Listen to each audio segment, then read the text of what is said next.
Doutor, eu quero fazer uma ressonância do corpo inteiro. Você acha que tem sentido essa frase? É isso que eu vou te explicar nesse vídeo.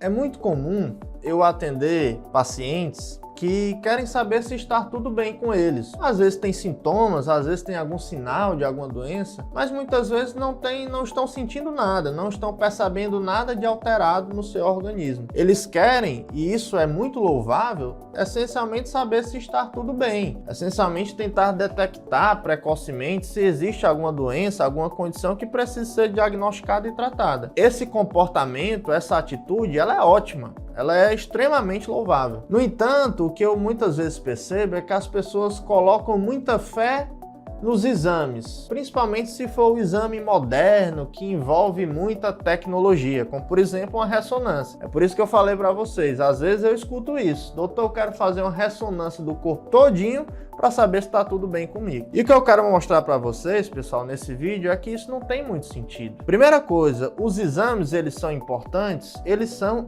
importantíssimos, mas de uma maneira geral, os exames na medicina a gente chama de exames complementares. E eles complementam o quê?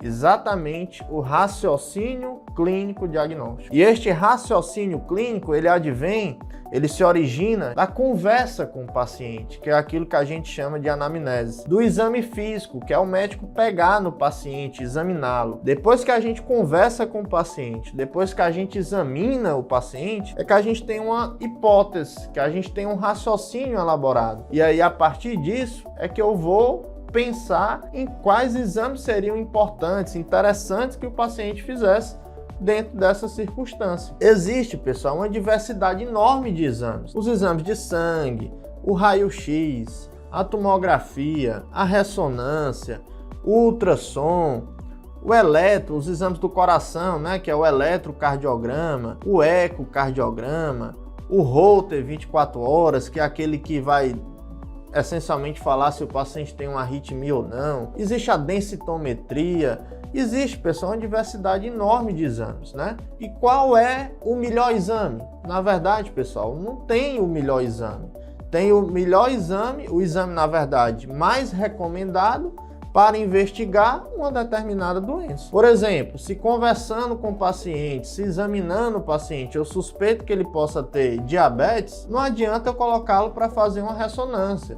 Um simples exame de sangue para aferir a glicemia e um exame que a gente chama de hemoglobina glicada já vai resolver um problema. Ao mesmo tempo que, se eu estiver imaginando que meu paciente tem, por exemplo, uma hérnia de disco, não adianta eu pedir um exame de sangue, que não tem um exame de sangue que vai me falar isso. Aí sim, ele vai precisar fazer, por exemplo, uma ressonância. Se eu estou suspeitando que o meu paciente, por exemplo, tem uma arritmia, não adianta eu fazer uma ressonância do coração. Primeiro eu preciso identificar essa arritmia. E o exame que vai me mostrar isso é o Holter 24 horas. Não existe o melhor exame, aquele exame que vê tudo, que vai lhe dizer toda e qualquer alteração que exista no seu organismo. A melhor forma da gente fazer isso, da gente rastrear as doenças, da gente dar um diagnóstico correto, é conversando com o paciente, examinando o paciente, elaborando a partir disso um raciocínio clínico diagnóstico e, a partir disso,